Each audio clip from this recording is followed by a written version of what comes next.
Mieram tuvu piedāvā raidierakstu. Vai ticēt ir normāli? Kā šodien ticēt? Kā šodien lūgt?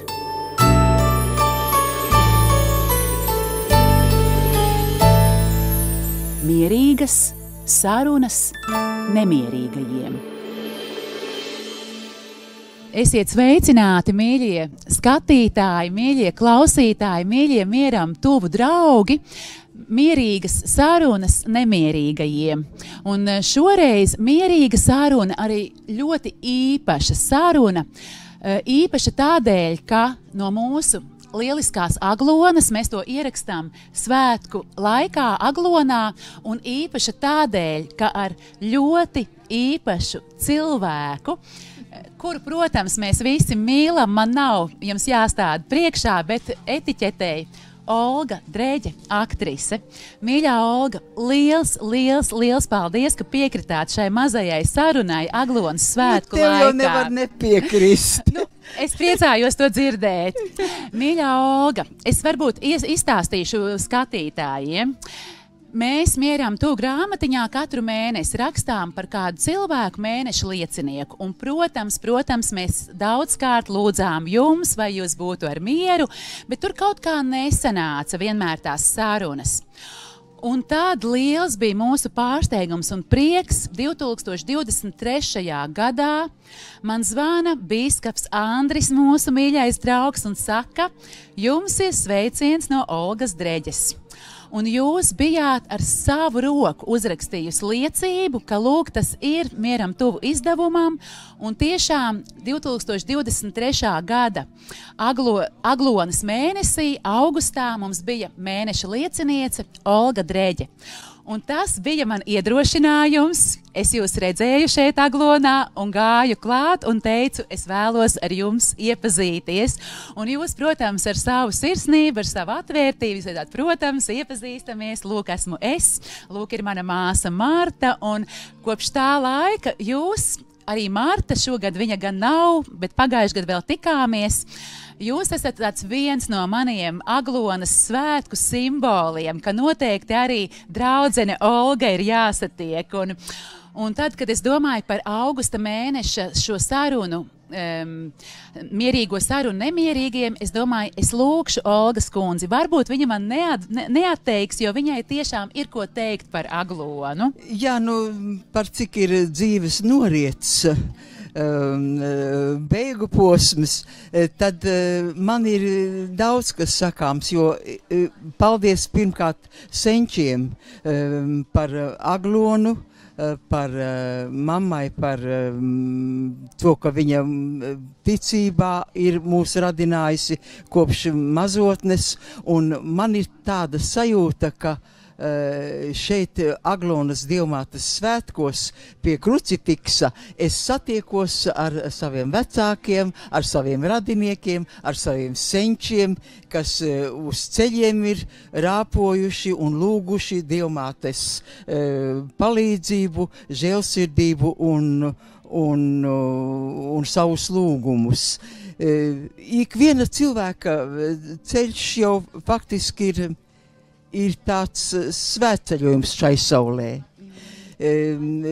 Dvēseles tāds pieredzes un attīstības ceļš, kas mums kopā ejams ar laika biedriem, bez šaubām, kas mums ir no Dieva nolikti labas gribas cilvēkiem, kā Bībelē sacīts, jā. Un vēlreiz tiešām jāsaka paldies par svētvietu, kura ir Latvijai starp diviem ezeriem, un ļoti brīnišķīga vieta te ir, un arī Marta šogad nevarēja atbraukt vairs savos 91 gados un uzrakstīja Dievmātei vēstuli. Jā, jūs sacījāt pirms sarunas, man liekas, tas tik skaisti. Un es iemetu to vēstulīti pie Dievmāmiņas ejot. Dievmāte jau saņēmusi, jā, tā kā, cik sirsnīgi. Tā kā tas ir ļoti patīkami. Un, jo ilgāk es dzīvoju, jo man vairāk ir jādomā par likteni.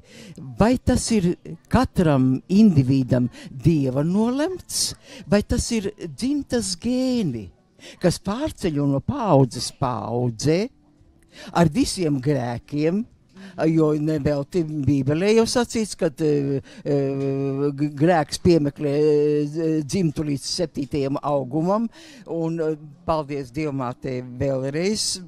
Pazemīgs, paldies, ka viņa manā grēcīgajā mūžā, kas ir bijis sarežģīts, sākot jau aktrises gaitām un piedzīvot to kara laikā, bēgļu gaitās. Es saku vēlreiz paldies gan Dievmātei, gan mammai, ka viņa nāk no Latgales, tātad no ticīgo zemes. Un Dieviņš jau aicina vienmēr cilvēku mainīties uz labu, lai mīlestībā un labestībā pret līdzcilvēku, pret radību, ko viņš ir radījis, un lai cilvēks iežēlinātos līdzjust, līdzsaprast. Un tā kā es esmu arī ekscelencei Zbigņevam Stankēvičam, arhibīskapam pateicīga, ka man ir dota iespēja lasīt svētos rakstus Jēkaba katedrālē, un tam ir vajadzīga liela drosme. Un raksti nav vienkārši, tā valoda ir sarežģīta, un tā doma ir nevienmēr viegli pasakāma, jo, lai izceltu būtisko un svarīgāko, tomēr tā kā ir svarīga izglītība, bez šaubām neiztiekot, bez ticības morāles, bez lūkšanas, bez pazemības, bez pieticības, kas es ļoti priecājos par jauniešiem, kas šogad tik kuplā skaitā bija Romā jauniešu dienās, un ko arī uzsvēra mūsu bīskaps Kravalis, un pieņemdams svēceniekus tagad Aglonā, un tie ir pārpa miljonu, tas ir ļoti daudz, jo ir svarīga šī kopējā sajūta tajā lūkšanā, lai tas ganāmpulks mums kļūtu arvien kuplāks, lai Dievs dod, lai mēs vairāk ticētu brīnumam un Dievmātes un arī radītāja nospraustajiem mērķiem un ticībai, kas ir pārvarējusi tomēr, man jāteic, 2000 gadus pārbaudījumus un naidus, jo ticība ir ļoti daudz ko cilvēkam dod. Paldies par skaistajiem vārdiem un par tām dažādajām tēmām, jau ko jūs ieskicējāt. Varbūt, ja drīkst atgriezties vēlreiz pie Aglonas, es šorīt no rīta vēl pārlasīju to jūsu liecību, un tajā ir tās jūsu skaista atmiņa, ka jums ir saglabājusies no bērnības tikai viena fotogrāfija, un tā ir ceļā uz Aglonu. Cik interesanta sakritība. Jā, tur es esmu mammai kliepī, jo mammiņa nebaidījās ne ceļa grūtību, ne kara laiku, un nobrauca 50 gadus uz Aglonu. Skaisti. Ļoti skaisti, un jo viņa bija vienās dzemdībās solīsies, ka ja viņai ļaus Dievmāte izdzīvot un pabarot līdz 2 gadiem bērniņu ar krūti, kad viņa tad nosolīsies bija Dievmātei braukt uz šiem svētkiem. Un to viņa arī izdarīja. Un turēja savu solījumu. Turēja savu solījumu, un mūs visus bērnus, kuri augām 8 ģimenē, 8 bērniņi, mēs bijām, neskatoties uz grūtajiem laikiem un uz pēckara laiku bēgļu gaitās, kad visa iedzīve sadega, ka mēs palikām pliki, ka man nebija nekā, kad nebija pat ar mētelīšu, ar ko uz skolu iet, un es gāju tēva pupaikā, bet es biju tik priecīga, un es visu iespēju, es satiktu labus cilvēkus iespēju, es iespēju labi mācīties, un galvenais, ka es tās etīdes no tām bēgļu gaitām, no kara laikiem attēlojusi mammai kā priecīgas etīdes un notikumus. Jo bērns redz labo, vai ne? Jā, viņš redz labo. Bet tā ir arī liela dāvana, katrā situācijā to labo pamanīt, vai ne? Jo man bija mammiņa īpaši svētību saņēmusi no Dievmātes, jo viņa bija tik īpaša mamma, kas jo es jau šodien saviem mazbērniem saku, es vispār izslēgtu vārdu no leksikas paklausīt, jo ko nozīmē paklausīt? Tā ir vardarbība. Tieši ar bērnu vajag sarunāt. Ar bērnu vajag sarunāt. Lai viņš pilda ar prieku, lai viņš pilda ar prieku, lai viņš dzīvo ar prieku, lai viņš vairāk mācās prieku. Un, to es arī tai teātrī esmu iemācījusies, pateicoties pedagogiem un laika biedriem un partneriem, jo man bija Pāvuls, man bija Artmane, man bija Harijs Liepiņš, man bija Žvīgule, man bija Valentīns Skulme un visās filmās, kas mani pavada visu manu radošo mūžu. Tas ir bijis ļoti svētīgi un acīm redzot ir bijis Dieviņa plānos. Nu, acīm redzot, es domāju, ja skatās tiešām uz jūsu šo ļoti, ļoti godājumo mūžu, uz visām lomām, uz visām filmām, tur to pats cilvēks nevar izdarīt. Tur jābūt, kā mums mākslas vēstures skolotāji kādreiz teica, ka tas ir Dieva noskūpstīts cilvēks, ja? Un par jums noteikti to var teikt. Un tad es arī domāju, bet kā vispār var neticēt Dievam teātrī, jo kaut kur man šķiet, jūs esat tur tik tuvu tam dievišķajam, ka tur taču arī no nekā rodas tas brīnums. Jo ja? arī šis noslēpums, kas mūsu katoļu ticībā ir ļoti raksturīgs. Šie noslēpumi gan rožkroni skaitot, gan visā tajā radīšanas procesā, jo nevelti es savos gados jau domāju, ka nevelti cilvēkam ir dots tas mūžiņš tāds,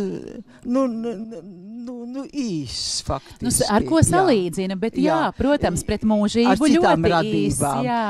Un ja viens krokodils var nodzīvot ilgāk, tad 300 gadus un tā, tad, bet tas ir tāpēc, lai mainītos tās paaudzes, lai viņas pašas ietu šo meklējumu attīstības ceļu un nonāktu pašas pie tām atziņām, jo Dieviņš jau arī māca, kādreiz saka, kā Dievs var to pieļaut, kad notiek tie kari. Saka gan, jā. Un ko jūs atbildat tiem cilvēkiem? Tas ir Dieva ziņā, jo tu vari būt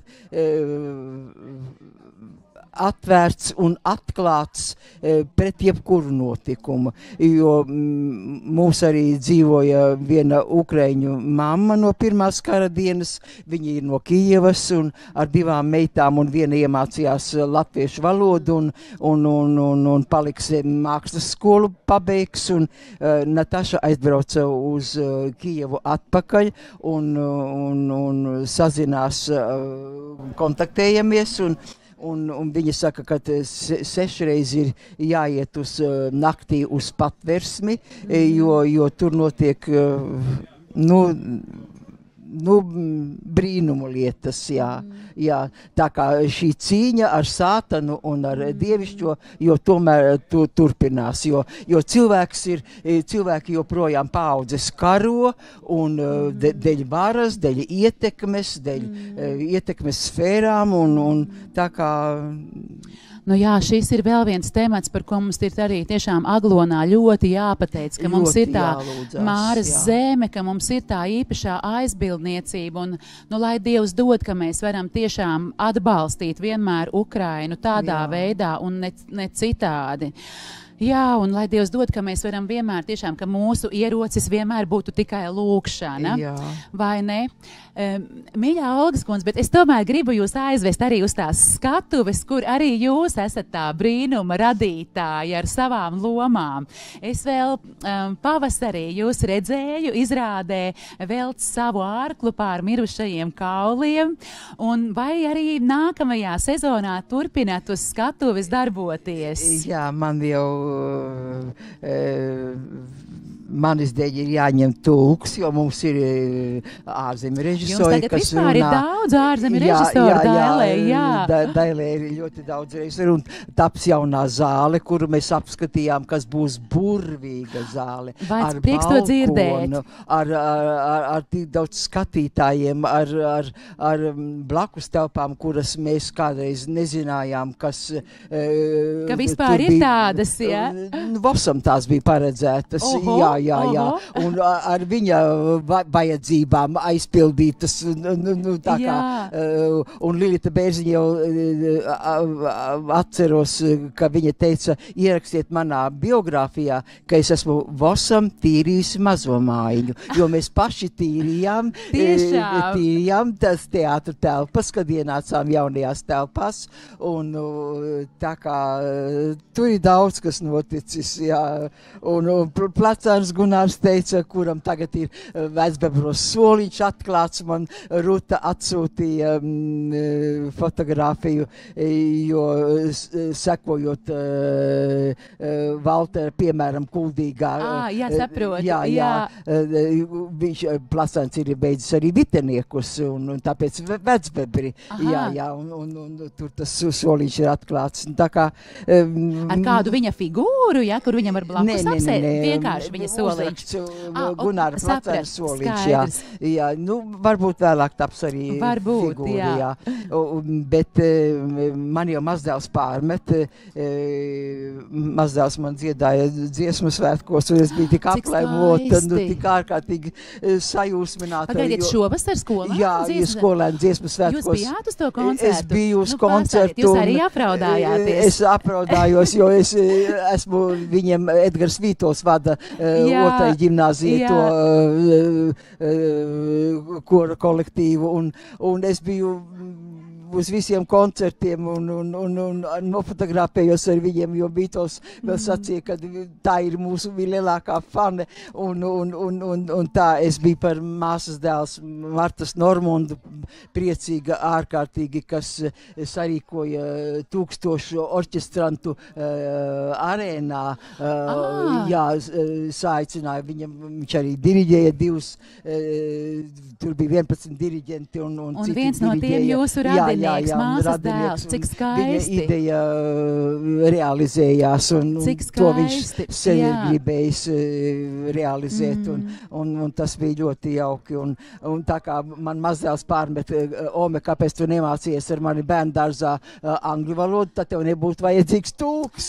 Arī taisnība, jā. Bet es domāju, ka tur vēl vienam cilvēkam ir iespēja ar jums kontaktēties, tā ka es apsveicu to tulku, vai ne, ka ir arī iespēja ar jums tad sadarboties. Lūk, jā, bet tiešām, tad komplimenti un liels prieks tā, ka iesim atkal jaunajā sezonā skatīties, priecāties par jūsu lomām un citām Dailes teātra izrādēm. Man jau ir vecās izrādes, es izstādos naktī spēlēju un Brandā spēlēju un noklausījos kolēģu uzstāšanos televīzijā Brandā, un abas bija ļoti līmenī, gan Ieviņa, gan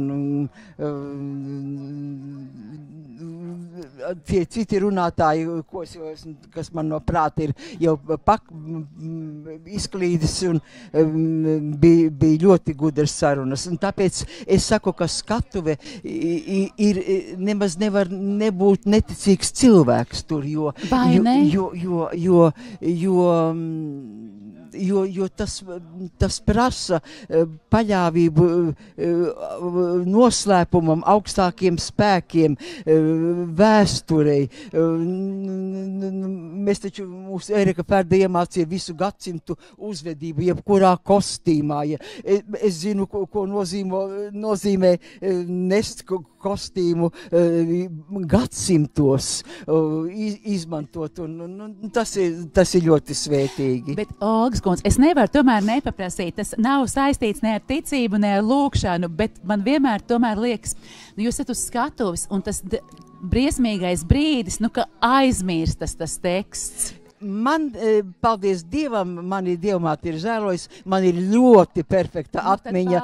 Es esmu citējusi vidusskolā jau lapām, atcerēsies tekstu un tā kā. Tiešām prieks to dzirdēt un lai tas tā turpinās. Bet, mīļā Olga, bet kādu laiku, un arī to jau jūs sarunas sākumā ieminējāties, jums ir vēl viena skatuve, un tā ir, ja tā drīkst teikt, tā ir metafora, tā ir Jēkaba katedrāle, kur jūs lasāt dievkalpojumos Dieva vārdu.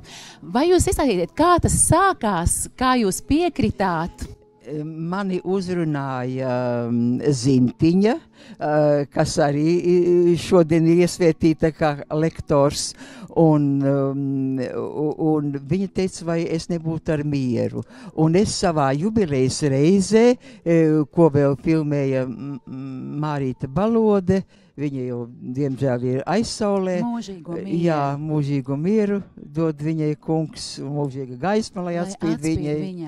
Un viņa mani nofilmēja, un es esmu gandarīta to turpināt, jo tā es iepazīstos tuvāk, jo es jau arī arhibīskapam teicu, kad man likās, ka ticība ir ļoti intīms process, ka tas nav tāds publiskis process, bet draudze, tie, kas kalpo, ir tomēr saistīti ar tādu atvērtību, ar tādu ģimeniskumu tomēr. To starp arī, jā. Un tas man ļoti paprātam ir. Un man jau mana Stella liek lasīt 8 reizes izvēlēties tos lasījumus, un katrā tūrē es izvēlos, un ar lielu prieku es to daru. Prieks to dzirdēt, un es pirms sarunas dzirdēju, ka arhibīskaps ir teicis, ka draudzēji jāsaņemas, ka ir pēc Covida mazāks skaits cilvēku. Jā. Tad, mīļie skatītāji, klausītāji, Rīgas Svētā Jēkaba katedrāle. Tur tiešām, kā jūs sakāt, ka Dieva vārds reizēm nav vienkārši uztverams, bet noteikti var palīdzēt arī tas, ka tas tiek pasludināts skaistā balsī, skaistā, nepārprotamā dikcijā. Tas jau ir pagātnē. Un nemaz nerunājot par to, ka ir pagodinājums tiešām no jūsu lūpām to dzirdēt. Tā ka Jēkaba katedrāle neslēpta reklāma, ja? Lūk, satikšanās. Man patika, mani līdz asarām aizkustināja, kad es pasūtīju tagad aizlūgumus pie dievmāmiņas mūķenītēm, ka viņas piecēlās un teica, mēs lūdzamies par jums, par jūsu veselību. Paldies par to, ko jūs darāt. Paldies Dievam. Tas man ārkārtīgi aizkustināja. Cik skaisti, cik ļoti jauki, prieks to dzirdēt. Un tad jūs arī vienmēr tā kā, jums patīk, ka notiek lūkšanas arī tieši Aglonā, vai ne? Jā, un arī vēl no manas puses tāds paldies arī, ka es esmu vairāk no Magdalēnas baznīcas un nu jau tagad no Jūrmalas, bet un mēs Magdalēnas baznīcā svinējām Mieram tuvu jubileju, tas bija pagājuši gadu 25 gadi, un arī tur jūs mūs pagodinājāt ar skaistu lasījumu. Liels paldies! Tā ka tagad jau jums ir tāds gods Katoļu baznīcā. Nu, lai tas ir mans kalpojums. Var arī teikt tā, liels paldies. Šim sarunai tas jautājums ir, kā šodien lūgt? Ka skaidrs, tiešām, jūs jau arī pieminējāt to kara tēmu, nav tā dzīve vienmēr vienkārša. Bet lūkšanai ir milzīgs spēks, jo domas jau materializējās, jā. Un lūkšana ir saruna ar dievišķiem augstākiem spēkiem, ar Dievmāti, ar radītāju, un tam ir milzīgs spēks. Tā kā es priecājos par kolēģi Jāni Paukštello, kurš lasīja Kristīgajā radio psalmus, un viņš to dara brīnišķīgi. Es teicu, man no tevis ir jāmācās, un man tikko apsveica arī Jānis Streičs uz algām, un atsūtīja savu mājiņu, ko viņš tur tagad ir mūsu gados iemantojis un uzcēlis un glezno un tā kā glezno ļoti skaisti. Viņam ir vairākas izstādes arī bijušas, un tā kā man arī viena no viņa gleznām, un es teicu, ja tu nebūtu neko vairāk izdarījis manā dzīvē, kā man to savu gleznu iedāvinājis un iestudējis Sāru Leandari mūsu Dainas teātrī, kur man bija gods arī dziedāt, un tā kā man ar to pietiktu. Skaisti, jā. Un vienā no iepriekšējām sarunām diakons Gunārs, ar kuru jūs tad arī tiekaties Jēkabu katedrālē droši vien, viņš sacīja, ka viņa tāda lūkšanas rutīna ir tāda, ka viņš dodoties dienas gaitā vienkārši par visu pateicas Dievam un visus cilvēkus, ar ko viņam būs kādas darīšanas, vienkārši uztic Dievam, Dieva žēlastībai. Vai es varu lūgt, ieskicēt, kādi ir tie jūsu tādi, kā notiek jūsu lūkšanas dzīve? Pirmkārt, es eju gulēt ar Radio Marija 12. rožu kroni, un tad arī no rīta 7. jau skaitu atkal to rožu kroni ar Radio Marija kopā, ejot uz liftu, es noskaitu, es ticu uz Dievu visvarno Tēvu un pārsvētu visus savus tuviniekus, nosaucot vārdā, un to man ir ļoti, ļoti daudz. Tad gara lūkšana sanāk. Gara lūkšana sanāk, un bez šaubām arī šis kalpojums svētajos rakstos,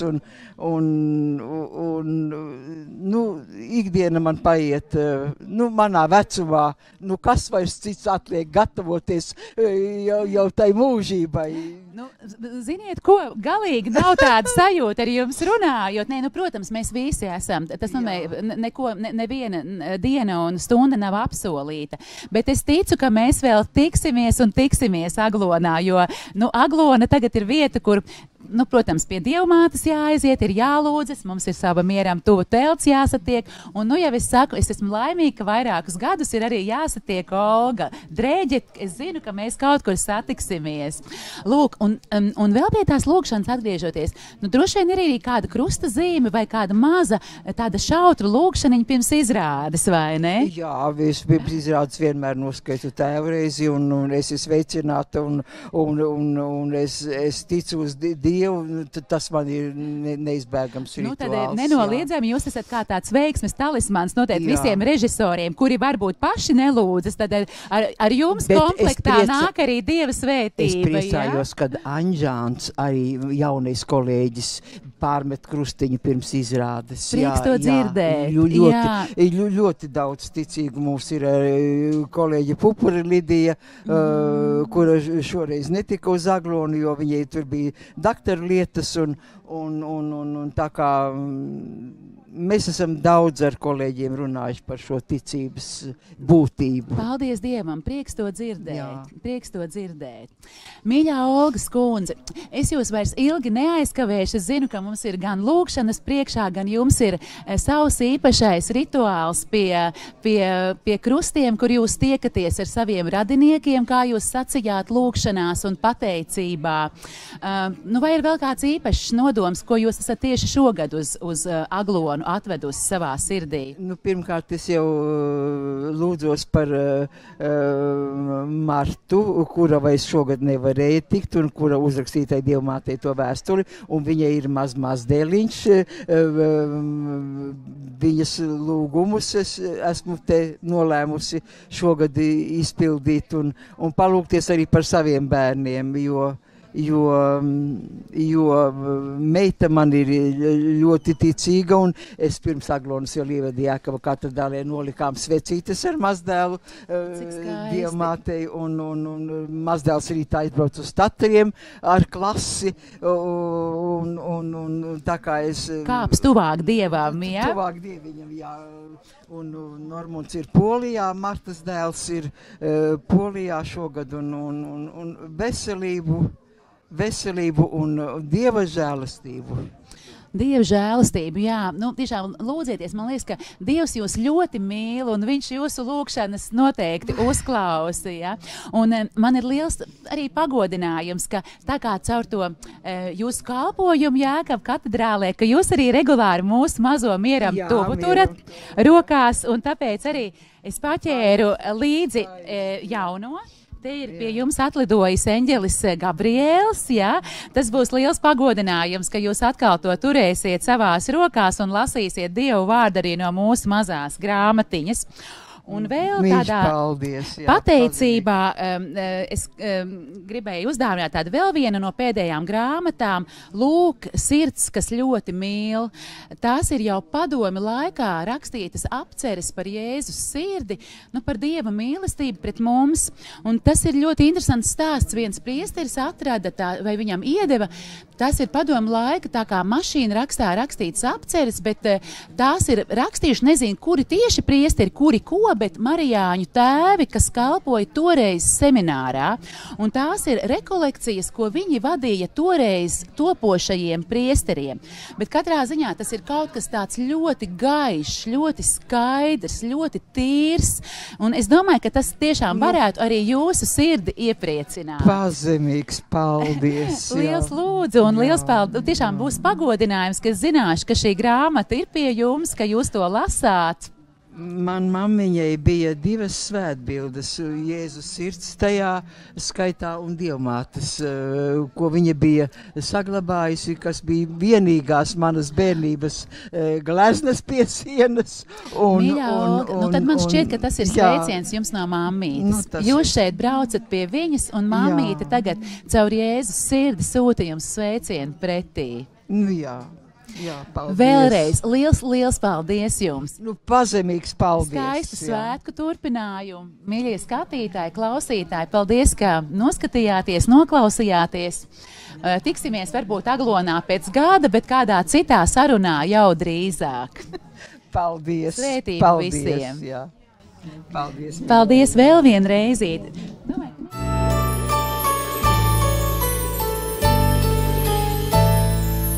Mierīgas sarunas nemierīgajiem.